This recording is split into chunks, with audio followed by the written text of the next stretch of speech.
Pro Football Focus. Jimmy Garoppolo, projected trade value, not applicable, will soon be released.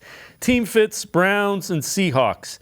I only think he's a team fit with the Browns if Watson is suspended for a year, or if it's 12 games, maybe. If it's 10, 8, I don't think you're going down that road. At what point do you think Jimmy Garoppolo becomes a possibility for the Browns? Yeah, I mean, I think that is the big question, right? I think we're all kind of waiting, as is the team, for an answer on the Deshaun Watson suspension after the NFL appealed it. And once we get that answer, I think we'll maybe have some more clarity. I think at this point it's been a lot of speculation and just kind of rumors of, yeah, they're interested, no, they're not interested. So we're kind of all playing the waiting game there with the team. But I'm with you. If it's 12 games or more, I think for sure you entertain it. Even 10 games I would listen to potentially, but I don't know what the team would.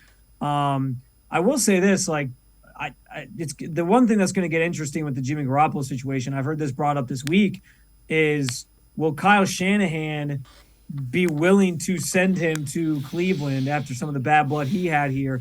But people bring that up, and I get it. And I know they talk about how Bill Belichick hasn't necessarily done the Browns many favors in the past after the way things kind of faded with him here. But I just think if you're the 49ers and you're looking at the situation saying, well, we either cut him and he probably ends up on our division rival in Seattle, or we trade him and get something, a 7th-round pick, a 6th-round pick for him. I'm assuming that they probably go with the latter route. That would just be the smart move. But we'll see what happens. It's a waiting game. I think we had the report today that maybe we get a decision on the suspension from the NFL within the next 24 hours or so, or at least if they settle, we'll get that announcement.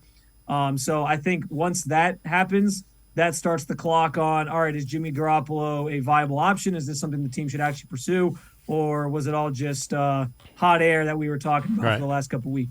Well, and the other thing to keep in mind relative to him being cut, he's got a $25 million salary that is not guaranteed. So there is reason for them to cut him. The question is Seattle willing to give him a long-term deal?